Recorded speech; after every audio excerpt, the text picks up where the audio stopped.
Wanted it to look as much as possible like a movie. And not just big, but cinematic in a way that those movies that so influenced the Duffers had. It's an 8 or 9 part movie. It's storytelling on a big canvas that doesn't forget humanity.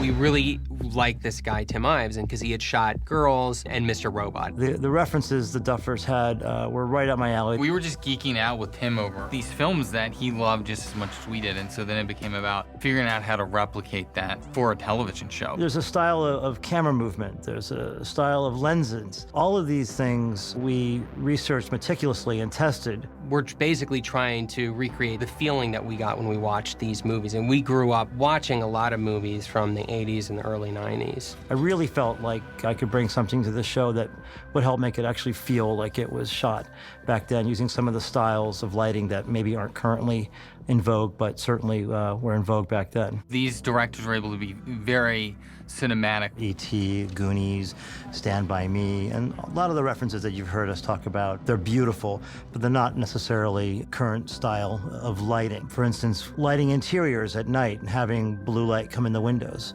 That's something that I probably wouldn't do anywhere else but on this show. Some beautiful shots come to mind of the void, especially, as a great scenario for lighting that has a real style to it. The brothers described it to me as being a region that was neither here nor there, that was devoid of any sort of life, that felt like it just nothing existed there.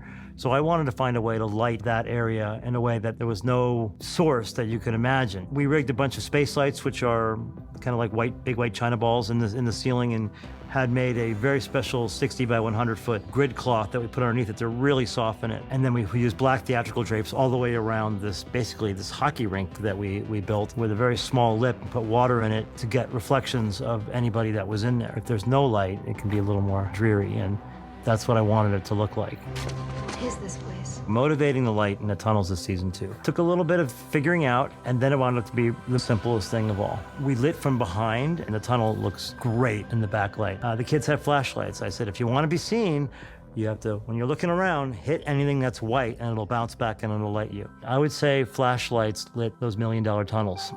I've often said that prep is some of my most favorite time on this show, and it started in season 1, where I did shot listing with the brothers. We lock ourselves in this room, and we go over the scripts. And sometimes we act out the scenes with a different character, and we work it all out in that room, and we draw diagrams, and we figure out camera angles. And not that we necessarily absolutely stick to that, but we have a great basis for starting the show. We like to have a sense of discovery on set where we find shots and we work with Tim and we work with Bob. With the Duffers, we call it a no-fear zone. You can say anything to them. You know, you can say, hey, what about this? And they're always open to listening to that. Best idea always wins. We allow for spontaneity to exist in this show, which I think gives it a little bit of spark. It's not very often that camera operators have that kind of involvement, so I love it. Bob has incredible stories. I mean, he's worked with Cameron and Tarantino. I mean, he did all the Steadicam work in Pulp Fiction. To have a guy like that with that kind of resume and that kind of experience on your set. He's definitely a partner, as is Dan Murphy, my gaffer, and Chris Chapman. I mean, the whole list all goes down. I love everybody on the show.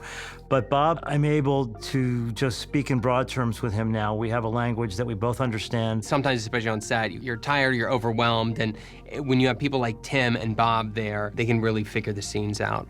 Fans of the show compliment me on how gorgeous the show looks, and I always tell, no matter who they are, that you know, it really takes a huge village here, and it looks good because people have presented me with great things to shoot. So you combine all those things, and you come into work in the morning, and every single day is a joy because we get stuff that we look at each other like, that was cool.